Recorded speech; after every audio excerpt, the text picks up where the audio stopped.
What is up, Samoa? We are here today at Nupi Fa. Awale so le Faafefea na fa lau ilo le pasene.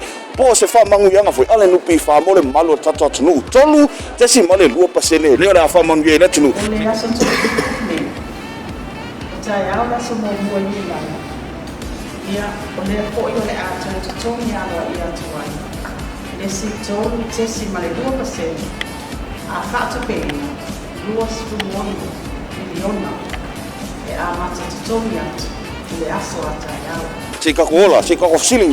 are you going to get up to with that 3.2%? Let's go. Talo fa anti. Ole aso le fa pe na fala wi lo. Tolu te si male lua pasenga Nupi Fa. Ole aso ma fa wi. So ma fa ye pa se o ma ma singa o. Yo e longa lava ye a ko ko foi la ko e longa lava ke plasmia na e nga se mia ai lava ai nga. We are here at Zinbiz Trading here at the Lutamo Center. Yep. Yozan, we're here with the Uso. We just got about to ask him what is he going to get up to with his 3%. Ola lo fofo ola fa ilo ko ke si male 2% ngido. Ola umela fai la u kolu ke smal 2% ya wa ia mlo ia maku ko kas fa alu gong la sa fa ia fa ku la ia la sa fa ku pu me fa me lo kai nga ala ile me ka ku Fai mai mau pianga di ma pasenge. Awa nga di ma pasenge ye wakele aku sisi vai ngai ma fai le nga ko le ku kau ainga ku kau fanga.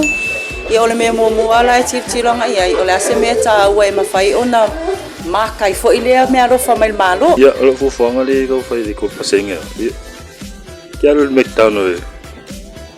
Ma fanga iso. Ano ba? Jokes. Kalau nga fanga ai se mea nga ku pasenge mo me Nupi Fa. We are here at the Vineyard Cafe here in town, across the street from PSP, and we are here with some beautiful ladies. We're going to ask them what they are going to do with their 3.2%.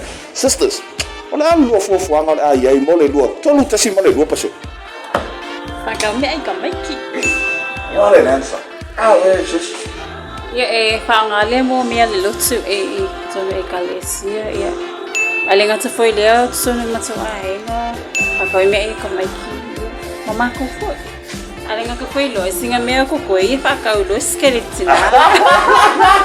Up there you have it, Samoa. The country has spoken. Ole alo fofo ngale afai lo ko pasenge ia nga fangai da inga me afai le lo ko nga kaida. Ko ave ko kongo olau sao fanga e fai ese me nga mo le luma nga iba yoza.